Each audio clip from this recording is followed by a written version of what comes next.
Free agency is approaching fast, and the Chargers have a big decision to make about star wide receiver Mike Williams. And I think, David, with all the teams who will probably want his services, if he makes it to free agency, it's time to start thinking about a world and where Mike Williams does not come back to the Chargers.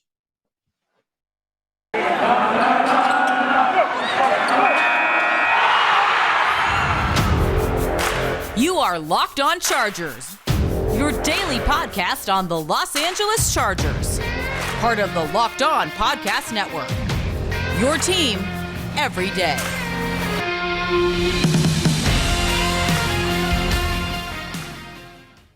What is up, and welcome into the Locked On Chargers podcast. I'm your host, Daniel Wade, joined as always by my co-host, David Drogemeyer, and we've been covering the Chargers together for over 6 seasons, but this is our 5th going into as the host of the Locked On Chargers podcast, bringing you your team every day. And thank you guys for making us your first listen today. And I think all eyes are on Mike Williams as free agency is approaching. But to make sure you never miss a show, go subscribe now to the Locked On Chargers YouTube channel and find the show for free on all platforms, wherever you get your podcast from. But this is a big one, David, because we've been kind of debating what is going to happen with this Mike Williams situation and also what the best move to do is with Mike Williams. And I think the other thing that we saw in an ESPN Plus article talking about the best fits in free agency is that a lot of other teams are going to want Mike Williams. So maybe it is time to wonder, what is it going to look like without Mike Williams, and could he fit better with another team? But the Chargers were also projected to get Uchenna Nwosu back on a deal and bring in Mike Gesicki. So we'll talk about how that fits and why I think there's another tight end maybe in David Njoku in the last segment that could fit a little better. And maybe we have to, reunite 2 Pro Bowl players in Tyrann Mathieu and Derwin James in the secondary for the Chargers. But it starts, David, with Mike Williams, because in this article, it has him going to the Cleveland Browns, right? And he has a lot of reasons, for why the Browns would want him and why it would make sense. Give Baker Mayfield, surround Baker Mayfield, see what he can do if he has more talent. After the last star receiver in Odell Beckham Jr. found more success with the Los Angeles Rams, right? So I think that's kind of one of those things where it's like, do I want to go to that situation and see if I work with him? Because I know I work very well with Justin Herbert, who got the most, out of my production in 2021. And I think what this is showing, though, David, even if it's not the Browns that are the best fit, is that the Chargers will definitely, have a chance to be outbid if Mike Williams makes it to free agency. If they don't franchise tag him, if they don't work out a new deal, he could be gone.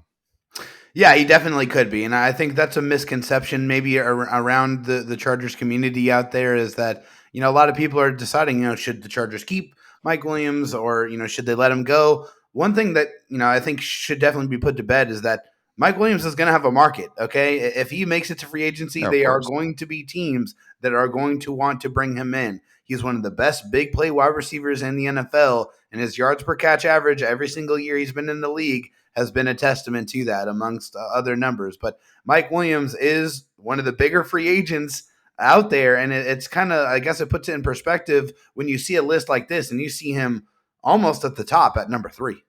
Yeah, the number 3 biggest free agent from this ESPN Plus article. I mean, I don't know if I agree with that, but I do think that one thing that we've seen with covering the Chargers is Mike Williams does have his faults, but we also know how productive he is and how much he meant to this offense last season. Also, 10th per yards per route run, which means he was very efficient last season.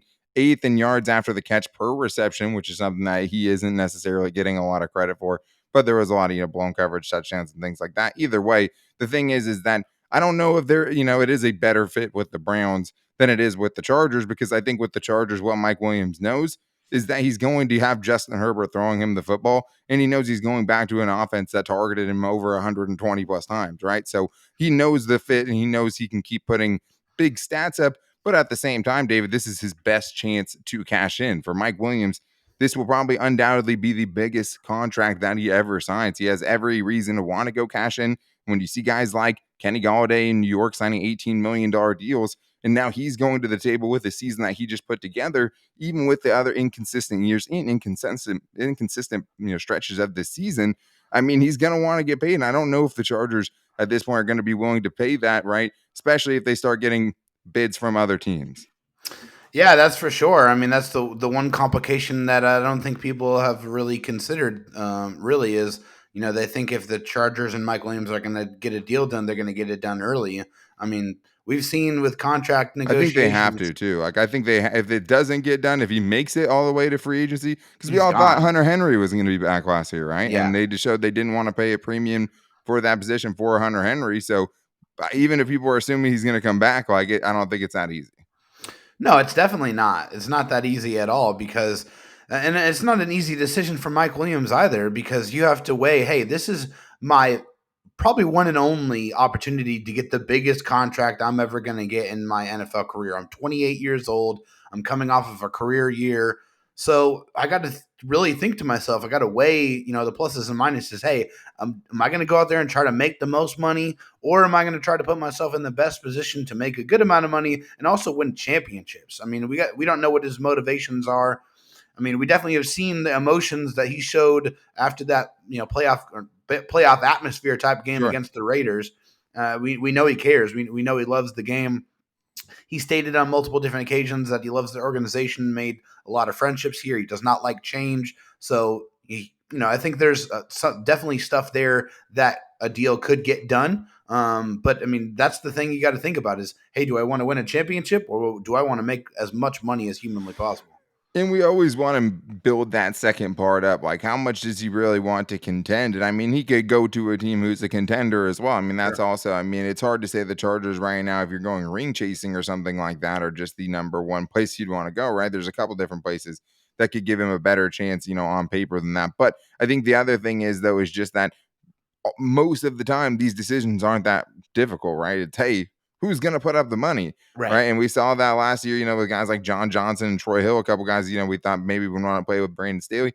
No, they just went and took fat checks Yeah. from the Cleveland Browns, right? And that's what Yeah. this article has the Cleveland Browns doing again with Mike Williams. It makes a ton of sense for them. It makes, sense for them to try to throw money at a big time receiver, see if they can get more out of Baker Mayfield. But I think, David, I don't know if the Chargers pay him, $20+ million a season. I don't think that they should, but I also don't think it would be easy to replace his production because after that, if we're looking at a world without Mike Williams, now we're looking at Keenan Allen, feel great about that, Josh Yep. Palmer, and Jalen Guyton, who's also a free agent, so like I'd assume they would bring him back, especially if Mike gets away. But it's a much less scary trio, David, than Yeah. Mike Williams, Josh Palmer, and Keenan Allen.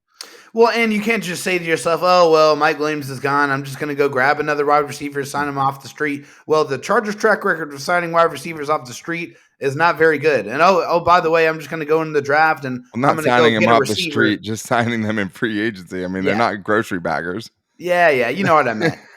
I'm not going to just bring in a wide receiver and expect that guy to be able to come in immediately and provide the production that Mike Williams provided to you. Or you can't just say, hey, I'm going to go get somebody in the draft and immediately expect them to come Right. in and be a top 10 wide receiver in the NFL. Yeah, it's happened. Obviously, there's guys out there like Jamar Chase and Justin Jefferson. Those guys came in and immediately established themselves as premier receivers in the league. That doesn't happen every year for every team. So you can't depend on that. You can't just expect that production to be replaced or those big time catches every single time you needed it. Mike Williams provided that for the most part. So it's hard to replace that production, replace that chemistry, replace the leadership that he provided and he's shown with his time with the Chargers. Yeah, I mean, if PFF really wants to make some money, though, they have big time throws. What about big time catches? Yeah. Catches in the clutch, contested catches in the clutch, deep passes. Yeah. When the game's on Seventh the in the line, league in fourth catches over down. 25 yards with 13. So, I Yeah, mean, he does that year in and year out. he brings an explosive to the Chargers offense. He is a vertical threat. It's just not the vertical threat that people think of when you think Right. about the prototypical burner and things like that. He's just a guy that when no one's open, you can throw it to him and have a chance. And that is Yeah. worth a lot. And I think you'd see that if he hit free agency, which is why it is a reality. And I think for the Chargers, I mean, when you just think about that trio, yeah, you would know going into the draft, right? Maybe you spend a premier, pick trying to bring in somebody to replace some of that production, and maybe it works out well. But that would be a big hit to an offense that we knew with what it had last year, right, was a top 5 offense in the league and could add around that. And in this case, they'd be trying to catch up and try to recoup some of that production that they lose with Mike Williams walking out the door. But they would have some, flexibility, and they would be able to bring back potentially someone like Uchenna Nwosu, which is what this article projects the Chargers to do in free agency. So we'll talk about what his contract could look like and also, betting big on somebody who doesn't quite have that production yet, as well as Mike Gesicki and how he fits with the Chargers, or if there could potentially be a better option that would come a little bit cheaper. And we'll get into that. But I do need to tell you guys that the official betting sponsor of the Locked On Chargers podcast is betonline.net. Football may be over, but basketball is in full steam for both pro and college hoops, and March Madness is right around the corner, which is the best weekend to bet on everything. Just nonstop. March Madness is just the best, but it's the best when you have some action on it. And the only place I put my action is at betonline.net because they have the best of everything that you're going to be looking for. You can find the latest odds, totals, player performance props to where the next coach that's fired is going to land. BetOnline.net is the number one spot for all of your betting needs. BetOnline remains the best spot for all your sports scores, podcasts, and news this season, guys, so you can stay up with everything. Make sure you're getting the most out of your money with all the different specials that they have going on in tournaments all the time. So make sure you guys go check out betonline.net because it's not just basketball. BetOnline.net is your source for hockey, boxing, UFC, odds right to Olympic coverage, even your favorite Vegas casino games. Head to the website today or use your mobile device to learn about all the trends in the action right now because BetOnline is where the game starts. All right, David, well, we talked about Mike Williams, and that is the marquee guy, but there's a lot of important players for the Chargers heading into free agency. And what this list does have, even though I disagree with, what might happen with Mike Williams, is it does have Uchenna Nwosu coming back to the Chargers, and also has Uchenna Nwosu as the 25th ranked free agent heading into this class, which even with his production, it's only 15 career sacks, right? It's not the flashy numbers that get pass rushers paid, and it's not comparable necessarily to the other pass rushers coming off their rookie seasons that have ended up getting paid. He doesn't have that kind of production yet, but we all know what the potential is, and we saw it towards the end of the season. What ESPN is saying here is, hey, he wasn't one of the problems in run defense. He was actually one of the guys that was making it better. Can you let him walk out the door? And I think you're also, David, trying to project and betting on an upside from him as a pass rusher and just saying, hey, we're going to bet big on this kid right now because we think his best sack numbers are coming. But we also don't know what that market looks like for him if he does hit the open market. No, you don't. And I mean, I think with Uchenna especially is you at least liked the last thing that he put on tape. The last thing you saw from Uchenna was him playing his best football of the entire season. Like he put it all together. He was a menace as a pass rusher. He was making stops against the run. He was getting the ball back for your offense.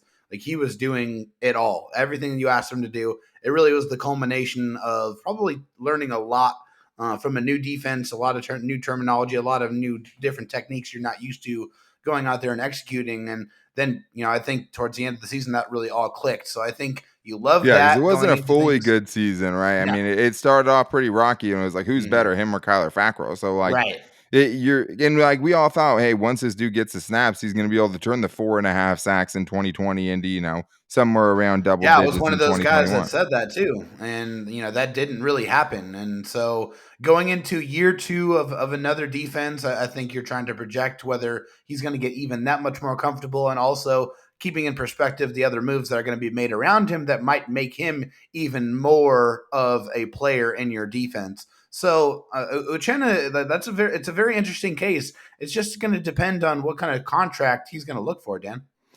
Yeah, and I think that's the thing is if he gets, what Leonard Floyd's contract is right now, if he starts getting in the 13, 12 to 15 kind of $1 million range, which is projected market value is 12 million, I don't know if the Chargers bring him back for that, but they No. do like to bet on their own players, and Yeah. their own players usually will get a second contract. We didn't see that with guys like Rayshon Jenkins right last year, Dan Feeney, Forrest Lamp, Hunter Henry. They let a lot of dudes go, so we'll see kind of this year if that is more of a philosophy now with Brandon Staley. But I do think there's a lot of potential upside there because he didn't put it together till the end of the season. But I think you just have to hope that the other teams around the league are putting too much stock into him, in his actual sack production. And I think the Chargers do need to get actual better sack production because it's like pressures or not, like you'd have to be a better pass rushing team than the Chargers were last season. It exposed a lot of the issues they had in the secondary, and it just wasn't good enough. And that's from the inside and from the edge. But I do think with Uchenna, you have somebody because there's no heir apparent there, right? You Yeah. had Kyler Fackrell, he's gone now. You have Chris Yeah. Rump last year, a 4th-round pick. He's not ready to take over that mantle. So it's like I do think there's a good chance that the Chargers make a big push before he hits the open market, saying like, hey, here's a couple of seasons, maybe a 3-year deal, because unlike Mike Williams, I don't think this will be the biggest contract he signs. I think he has much more incentive to want to get back into the market at a reasonable age to try to get paid even more. Yeah, exactly. That's what I was going to say, and that's one thing that we talked about before the show is that Uchenna's a smart guy, right? He understands like what he's put on tape and what production he's put on the field out there. Like he can't expect to get the biggest contract for a defensive end or a pass rusher out there. He just hasn't had the production to match that. So if I'm him, I'm saying, hey, I'm going to bet on myself here. I'm going to go on a shorter term contract. I'm going to go crazy, and then I'm going to force whether it's the Chargers or any other team in the NFL to pay me a premium going forward. I think Mike Williams is in a different situation because he's kind of already had a couple of pretty damn good seasons from his position. If Uchenna does that here, he's still young enough to where he can cash in big time if he is able to go out there and put his money where his mouth is. Well, and that's what I was talking with you about before the show. Like, I feel like Mike Williams kind of peaked last season. Like, I don't, Sure. it's not that I don't think that he can't replicate that production. I think he could, and maybe gets a Yeah. couple more touchdowns. But I think more or less, when you give him that many targets, when he's out there for, the full season for the most part, you saw what he could do. It feels like the opposite with Uchenna, right? Where it feels like you're Exactly. still only scratching the surface. This was year one with Melvin Ingram totally out of the picture, even though he was out most of the season before. And you finally saw it click with him and Brandon Staley's defense. And out of all the questions you have on the defense of do these guys fit Brandon Staley's system, right? Because he inherited them. He didn't go pick him himself. Yep. It feels like that's one of those dudes where you hold up and you say, this is how this position is supposed to be played in Yeah. Brandon Staley's defense. And I don't know if they can And afford to Brandon lose Staley that. has said as much. So has Tom But then they Telesco as said the well. same thing about Mike Williams, though. And that's what True. they're saying all the right things. They said good things about Hunter Henry before he left. Mike Yep. Williams, it seems adamant. Uchenna, when they're saying, I don't know what else he could do to make us like him more. It's pretty adamant. I think Yeah, they'll it make a seems push. genuine, right? And Yeah. like, I think his agent has less of a case to, than Mike Williams, who could just say, hey, I'm a top 10 receiver. I need to get paid by like one. Right. Uchenna wasn't a top 10 edge rusher by any, statistical thing that's going to help him with this contract. But it doesn't mean there's not a team out there willing to take a chance on him because, teams have scouts too, and they probably see what the potential is there. Well, he's And 25 years old too. Like, let's I not think he's forget going to about be a that. lot better. I Yeah. really do. I think this year he's going to be a lot better. And, I also said that about Kenneth Murray when I thought he was going to be going downhill all the time. But either way, another guy on this list, the number 26 free agent, was Mike Gesicki. And we know the Chargers have a hole at tight end, assuming that they don't bring back Jared Cook. This is a guy we've talked about before, David, who didn't have a lot of touchdown production, but like 780 receiving yards. That's a pretty gnarly numbers coming from a tight end. And obviously we know that Justin Herbert likes targeting his tight ends, but it'll probably cost a premium. Yeah, definitely. I mean, looking at Mike Gesicki, just looking at the production that he's provided in his first 4 years in the league, you've seen 2 seasons of 700 plus receiving yards, and then you've seen 2 seasons of pretty much nothing. So, I mean, it's been very, very hot and cold with Mike Gesicki. This past season, 73 catches, the most he's had in his career, 780 yards, only 2 touchdowns. And, of course, you got to take a look at that Miami Dolphins offense. It was a lot of quick throws, a lot of get the ball out of your hands quickly, and a lot of short routes, not a lot of, of those longer, To offense. long developing routes. Yeah, exactly. It was just let's get the ball out of Tua's hands and let's move it down the football field. The one thing I did like that I kind of pinpointed from him is that he did provide over the middle of the football field. 344 of his receiving yards came over the middle throws in the short and in the intermediate parts of the football field. And I think that is an area that the Chargers could get better at. I think that they could get better with somebody who's a little bit more of a presence in the middle of the football field.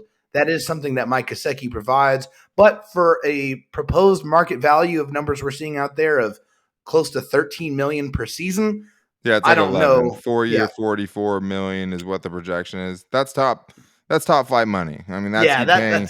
that's tough. That's tough. That's a tough pill for me to swallow, given the Yeah. uneven production that we've seen from Mike Gesicki through the first couple years of his career. Well, I mean, the only thing you have to think of is just last season when the Chargers didn't want to go out and pay Hunter Henry. Because the other Right. thing is about Mike Gesicki is he got 112 targets. Like he's not getting that in the Chargers offense more than No. likely. I do think they need someone they need to exploit the middle of the field more just in Yes. general. They need a stretcher, but I don't necessarily think of him as like a seam stretcher, kind of like this is laying it out to be. He's not a really athletic after the catch guy.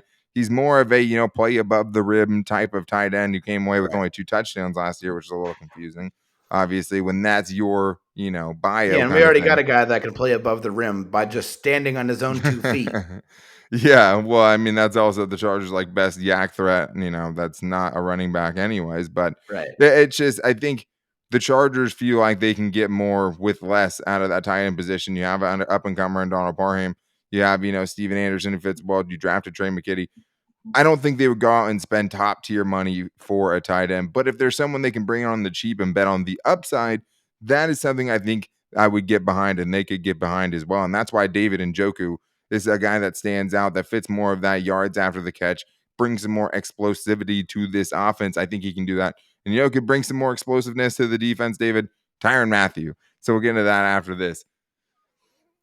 All right, well, David, now it's time to get into a couple more free agents from this list. It's all about free agent best fits on ESPN Plus, but we're going to talk about a couple of players that we disagree with their best fit on there. And I already told you one with David Njoku, who it says his best fit is to go back to the Cleveland Browns, which, I mean, if I had the choice between Baker Mayfield and Justin Herbert, God, obviously, come on now. It's Justin yeah. Herbert all day long, and especially twice on Sunday. I mean, that was the joke. I mean, no one's having that conversation. But the funny thing about the ESPN article is just that it says the scheme fit is in Brian Stefanski's offense. The Browns will deploy 2 and 3 tight end sets where Njoku was utilized in the pass game. But the problem is, David, he's only been targeted more than 60 times, one time in his 5 seasons with the Cleveland Browns. Like, I think that would be an argument against them, is like, kind of what your ceiling is there because they keep proving it to you. They're bringing in Austin Hooper and guys like that, So, like, Yeah. that part doesn't make a lot of sense to me. What does make a lot of sense to me is the Chargers have 83 targets that went to Jared Cook in 2021, and you could give it to a guy who at the tight end position was averaging over 13 yards per catch. Yeah, who's bigger, faster, stronger, and younger than Jared Cook is. So, yeah, I mean, it would be incredible to see what that dude could do in this offense. And also for him, why would he want to go back to a Cleveland Browns offense where he's clearly not going to be the number one tight end option and he's not going to get targets or treated like that in that offense? When it's a run first offense. Exactly. Chargers throw the ball as much as anyone for the most part. Exactly. So that makes all the sense in the world for David Njoku and for the Chargers to kind of bet on the abilities that David Njoku has and the obvious athleticism and the agility and the speed that he brings to the table and see what he can do with a gifted and probably one of the most gifted throwers of the football in the National Football League in Justin Herbert. Yeah, I mean, I think the only thing with Njoku is just the injury history, right? Missed the game last season, missed most of the season the year before that. Mostly played all the games up until that point. And I think you're betting on a guy who doesn't really have the production that Mike Gesicki has, right? Mike Gesicki's numbers are just going to start him at a certain point in the contract negotiations that are just going to make you uncomfortable up front. Yeah. With David Njoku, he doesn't have those strong stats to pull from. He only has the projection to pull from. He only has the upside that you can argue. And if I'm the Chargers, I'm saying, hey, look what we've done. Kevin Koger, one of the best tight end coaches in the league right now, who's getting pursued to be an offensive coordinator in Denver. So, it's a strong unit that came a long way last season, and you love the production that you saw from Trey McKitty from the start of the year to year's end. Donald Parham seemed to be hitting his stride before he ended up getting injured at the end of the season. It's an up-and-coming group, and you have a coach that you feel like could get the most out of you, and it's another situation like Uchenna Nwosu where I'm just like, I don't know if this will be the biggest deal that David Njoku gets, right? Because it seems like he's criminally underused right now. You have to sell him on, we can get you way more paid than you've been getting right now. Because we're just going to get you the ball more. We're going to get you in more advantageous situations and let you do work after the catch, like he showed he could do against the Chargers in that game. But we don't need to remind you. You had to bring it up, Daniel. You had to bring it up. Yeah, but I mean, he's not the only guy on this list, though. That makes a lot of sense. And one of the names that's been floated around, David, is Tyrann Mathieu, who made it, through social media posts, he made it seem after the season, after the team lost to the Bengals in the AFC Championship game, seemed like a farewell speech and a goodbye. Yeah, he seemed like he was as good as gone. Right.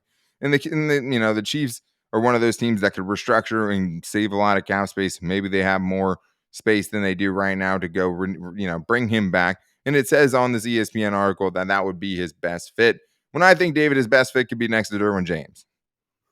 I don't think that you can argue with that at all. And I think it's beautiful because this is a guy in Tyrann Mathieu that is also at his best, like Derwin James, when he's getting moved all over the football field, and you're able to really be as multiple as you possibly can when you have guys that you can move over to the slot or in the backfield or in the box. You can move them at wherever you want them to be and trust that they're going to be able to do their job, and you allow other playmakers on the football field and on your defense to do other tasks as well. I just think that it really gives you a lot more options as a defensive coordinator and a play caller. This is how I think of it. I think of it like this. It's killing two birds with one stone because right now, when you're looking at the Chargers, we know they need impact players defensively. And you can look at, Tyrann Mathieu's PFF numbers and things like that. What I can tell you is from watching him, the dude still has juice. He can still take the ball away. As many interceptions, 3 that any Chargers player had last season, right? So it's not a very high bar, but he does bring some playmaking ability to the back end.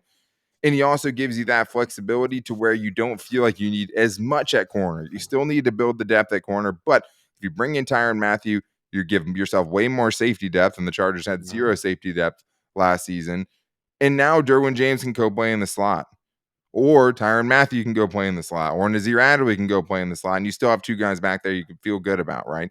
You can have Derwin James as your Mike line or your dime linebacker, a spot that really hurt you last year because you tried it with Kenneth Murray and you didn't have any options to put in for Derwin James.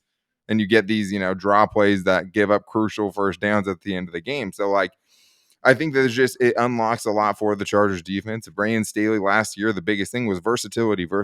Yeah. That gives you versatility. I mean, the dude Mm-hmm. took snaps everywhere. He took 49 snaps at outside cornerback last season, right? He only allowed a passer rating of 91.4 when targeted, 280 snaps at free safety, 208 in the slot, 438 in the box. That's versatility. It helps you at linebacker, it helps you at safety, and it helps you at corner. Yeah, it's like 3 or 4 players in one. I mean, you obviously the money's got to be right, and you also got to keep in mind that he is around the age of 30. So I mean, he's been in this league for a long time. So what is And the it still contract feels going to like look like? it still feels like he would bring them juice though. Like that's the funny thing is Yeah. like we've been saying, the Chargers need to get more athletic, they need to get faster and stuff. It's not like Hmm. he has all those things. I mean, he is a super athlete too. Like, I Yeah. mean, the dude is a Well, freaking and I just athlete. love the swagger, and he's going to bring confidence. He's going to bring leadership Yeah. ability. He's that type of guy for sure. He's a glue guy, and hey, he might be the missing link. You never know. We know Derwin James is the unquestioned leader of the football team, but it's never a bad thing to bring in a guy who has a Super Bowl championship ring as well, and brings that pedigree over to a defense and a team that hasn't won a championship. So it's always good to have those type of guys. One guy I'd like to throw in there real quick that was on the list that I liked was Mike Daniels, the guard from the Chicago Bears, and he's only given up 4 sacks in the 4 seasons he's been in the league. He did It's miss. James Daniels, right? No, I mean, Yeah. okay, James Daniels. Sorry, I don't know why I said Mike Daniels. That's James defensive Daniels here. tackle. And use some girth too. But yeah, James Daniels. Yeah. But yeah, offensive lineman here, only given up 4 sacks in 4 years. He's played all over the offensive line, left guard, center, and right guard. And the best part here, he is only 24 years old. So the likelihood of him actually getting out of the building, probably slim to none. But hey, I can dream. And of course, I'm going to want to take a guy who is already shown to be very, very productive and only be 24 years old. You can lock him up and put him on an offensive line that's already improving and already shown that they have part of that figured out. Yeah, I mean the offensive line. I mean, if you could just lock a dude up who would come in to be your right guard, right? I mean, Yeah. that's what you would just fill him in, and you know that he could come in and play well right away. Of course, yeah. I mean, if you're the Bears and you have Justin Fields, you're trying to do that. Of course, you're probably not trying to let any quality offensive lineman get out of the door. You should probably, as the Bengals found out the hard way, build around that quarterback. And get some offensive linemen that are going to protect him and not get him sacked 7+ times in 2 playoff games. But I do think that there's a lot of interesting fits, and I think that one of the guys that doesn't show up on this list, like Akeem Hicks, and I think the other interesting thing here, David, is just that the Chargers only had 2 dudes show up on this list, right? Uchenna Yeah. Nwosu and Mike Williams. It's not talking about the Justin Jones or Kazir White, who probably has an argument to be on this list. So even if they bring back a Mike Williams, they bring back Uchenna Nwosu, that's going to take a big chunk. And the Chargers can restructure contracts and things like that, but they're not going to be able to bring all these dudes back. And that's why I think it is important to to see what this team would look like without a guy like Mike Williams. But the good news is, though, is just that you're going to know going into the draft, right? Because it's like, Yeah. hey, if you can't keep Mike Williams, now more is in play at 17. Even if you do, there's a lot of different ways you could go with it. But if you can't bring back Uchenna Nwosu, feels like edges the pick at 17 if one of those guys falls to you. You never want to have to draft from a position of want, David, or need. You don't want to have to do that. You want to take best player available. But it feels hard to think that these decisions aren't going to hugely impact what they decide to do in round one.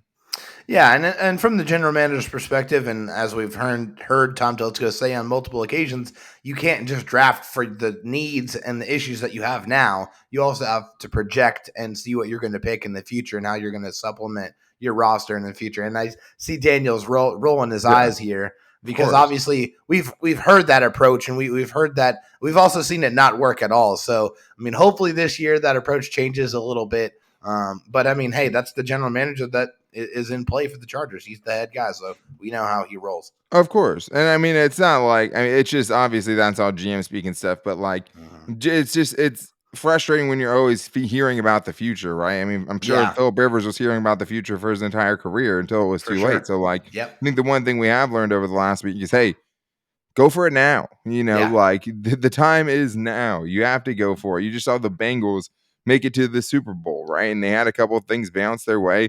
They had a good quarterback. They had a good defense for the most part, but even that defense, like the Chargers could get a defense near that defense. It's not like it was anything, top. Yeah, just one time. Screw the future. Screw planning for the future. Let's go get it now. Let's go get the championship right now. Okay. I mean, we've tried the plan for the future approach. It hasn't worked. So why not change it? Well, and it's just like you just don't want the Chargers in free agency this year, especially seeing what the deficiencies they had going into last year, to have that happen again. Because last year we knew going into the year there was no depth at safety, right? We knew that there was very little depth at corner. We knew that the right side of the offensive line, if Brian Bulaga got hurt, there would be no good option.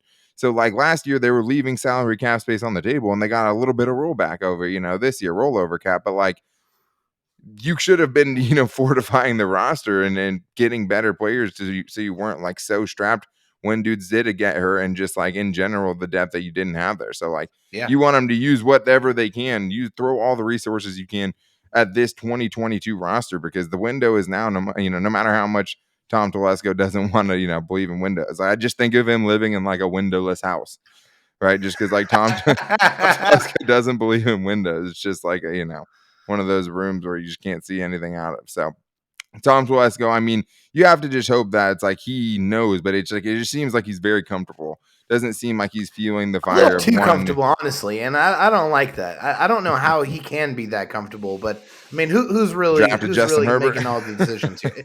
Yeah, I mean, I guess I get that. Right? That's the eternal trump card. You know what I mean? Like it's bottom of your season. And you almost hate it. Obviously, you love having Justin Herbert, but it's like, why do you give this guy another get out of jail free card? It's like, man, it's time to put his dang feet on the fire and really turn up the pressure. But I get it. Justin Herbert is you just want to see some urgency from this front office, right? And hopefully we get that this year. We saw a little bit last year, wasn't enough, and they had a lot to do. It was a really good attempt at building, a much better roster, much better offensive line, things like that. Hopefully it was just step one. The defense was severely lacking, though, when we ended up finding that out. The depth at certain positions was severely lacking at positions you should have been prepared for. So if you guys want to tell us how much you hate all of those things, make sure you hit us up tomorrow, because tomorrow is Fan Mail Friday. So make sure you guys get your questions in. You can put them in the YouTube comments down here. You can also hit us up at LockedOnLAC on Twitter, or me at Dan Talk Sports. I'm Dave Drogemeyer at DroTalkSD, but we'll put a post out on Twitter. You can also call into the Locked On Chargers voicemail line at 323-524-7924, and we try to get every Chargers voicemail played on the show. But get your questions in, guys, and we will answer them on the show. And to make sure you don't miss it, go follow the show wherever you get your podcast from for free on all platforms, and subscribe to the Locked On Chargers podcast, and rate and review on your podcast platform if it lets you as well. We really appreciate it. But thank you guys for making us your first listen today. Can't wait to get you guys involved tomorrow on Fan Mail Friday. But until then, take it easy and go Bolts.